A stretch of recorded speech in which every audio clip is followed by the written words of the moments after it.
Vladimir Putin strikes back. Death gloat. I explained to you yesterday about how Putin has struck back against who had led a mutiny a couple of months ago against Putin. At the time I explained how Putin would, having seen down the mutiny, ensure that Prigozhin was punished, to ensure that he was dealt with as a consequence of his transgression. And that came to pass with the suspected death of Prigozhin as his private jet crashed.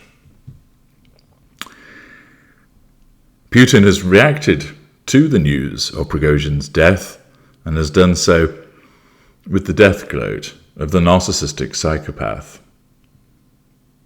More about that in a moment.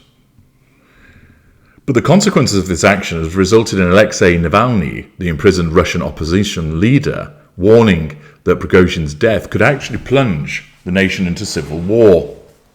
Navalny has accused President Putin of ordering the assassination of Prigozhin. Well, hardly a stretch to reach that conclusion. And that the Wagner leadership, because he envied their status as folk heroes for many pro-war Russians. Certainly the fact that they may well be seen as folk heroes for ordinary Russians and pro-war Russians would create an issue with regard to the threat to control. But ultimately, it wasn't born out of the envy of their status, but instead was a consequence of the necessity of punishing someone who had transgressed. There's a greater. Putin can't let that go. He didn't need to do it immediately, but in effect he made that mental note to ensure that Prigozhin was dealt with.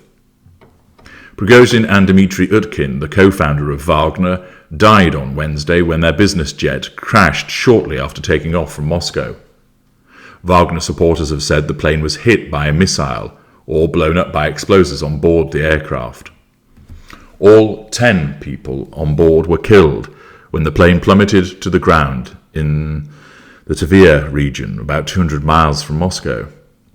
The 3 crew members who died had no links to Wagner. This was a real terrorist act, Navalny wrote in a message to his supporters that is believed to have been passed to his lawyers. Navalny said that Prigozhin would become a martyr for hardline supporters of the war in Ukraine. Some Wagner fighters and their supporters have vowed to avenge Prigozhin, and security forces in 2 regions near Ukraine have been put on alert. It is precisely from these ingredients that the dish called civil war is made, Navalny said. Now, of course, he's going to utilize this to his advantage to try and seize the opportunity to create unrest. He was arrested in 2021 on fraud charges that were widely seen as politically motivated. This month he was convicted on new extremism charges and he was sentenced to 19 years in prison. Again, another way whereby Putin has asserted control and nullified the threat to control posed by an opponent. Navalny's warning came as the leader of a pro-Ukrainian group of Russian fighters urged Wagner mercenaries to switch sides to take revenge on Putin and his defense chiefs.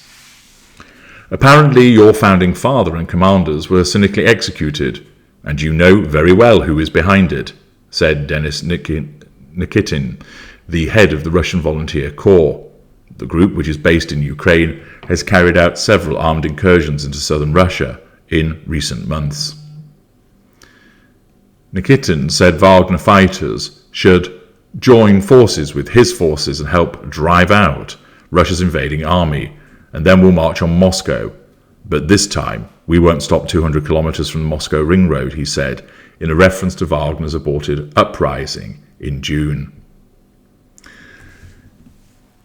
This has all spiraled from the death of Prigozhin and his predictable reactions, something, of course, that Putin would have taken into account when ordering the removal of Prigozhin.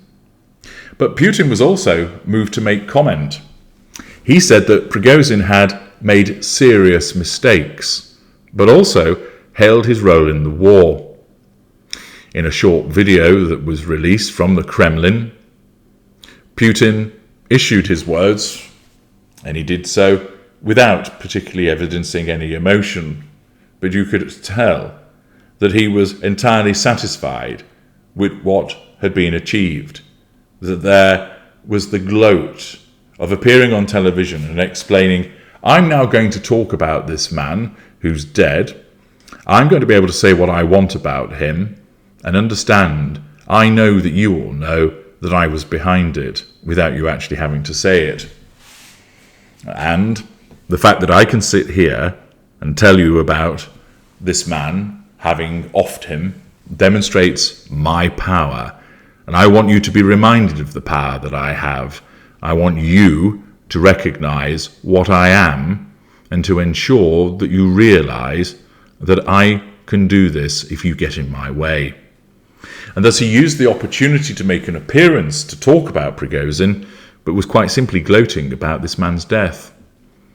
Putin said that there had been a meeting in the capital between Prigozhin and government officials, believed to be from the defense ministry, shortly before the billionaire's Embraer Legacy 600 plane plunged to the ground. Putin waited more than 24 hours before commenting on the deaths. He'll have done that because he was in no rush to make an announcement. He wanted to evaluate what initial responses and reactions were to it so that he could then choose his words. In so doing, he didn't make any mention of Prigozhin's mutiny in June, which was widely seen as the biggest challenge to Putin's rule since he came to power in 2000. But he said that Prigozhin had made a significant contribution to Russia's invasion of Ukraine. We remember this, we know this, and we will not forget, he said. Thus, as the greater, he prepares to give a balanced view of Prigozhin by recognizing you have served some purpose, and I will acknowledge that. It's done as part of Putin's facade of showing that he can be both magnanimous with somebody that rose against him, but that magnanimity comes from the fact that he's the eventual victor. The Kremlin said that it was impossible to say whether Putin would attend Prigozhin's funeral, maintaining doubt as to whether that would occur, keeping people guessing, because he had a very full schedule. The president's spokesperson said that Western speculations about the Kremlin's role in the crash were a complete lie. Naturally, of course, that is being issued in order to nullify the threat to control that is posed by Western speculation. Ekaterina Mizylina, head of the Safe Internet League, expressed her condolences in her Telegram channel. She wrote, "A great patriot of Russia has left us. You can treat his activities in different ways, but he fought as best he could for the country.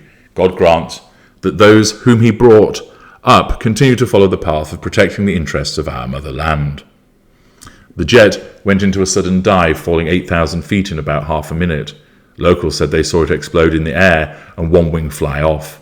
Last night, the Pentagon ruled out the plane being shot down by a missile, as was suspected by some Wagner supporters.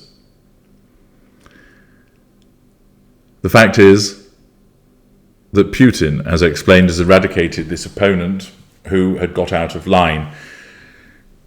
And he then appears in his own short video to say some words to manage his own facade in relation to recognizing the significant contribution of Prigozhin.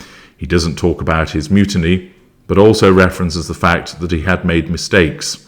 But the main purpose of that appearance was the death gloat, to appear as if he's recognizing the contributions of Prigozhin, but at the same time making it very clear to everybody that he is the one that is in control, and you should know that at your peril. I'm H.G. Tudor. Thank you for listening.